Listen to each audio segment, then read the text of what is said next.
Uçak tuvaletinde bunu yapınca cezayı yedi. New York-İstanbul seferini gerçekleştiren uçakta sigara içen Amerika Birleşik Devletleri pasaportuna sahip yolcuya, 1717 lira ceza kesildi.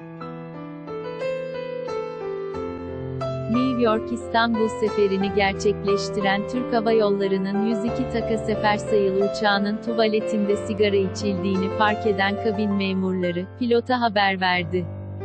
Kaptan pilot, Atatürk Havalimanı Hava Trafik Kontrol Kulesi ile irtibata geçerek inişten sonra uçağın park edeceği yere polis ekiplerinin gelmesini istedi.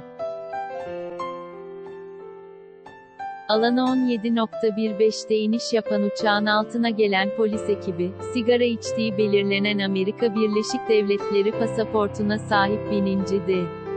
isimli yolcuyu uçaktan indirip polis merkezine götürdü. Burada ifadesi alınan yolcuya 1717 TL ceza kesildi.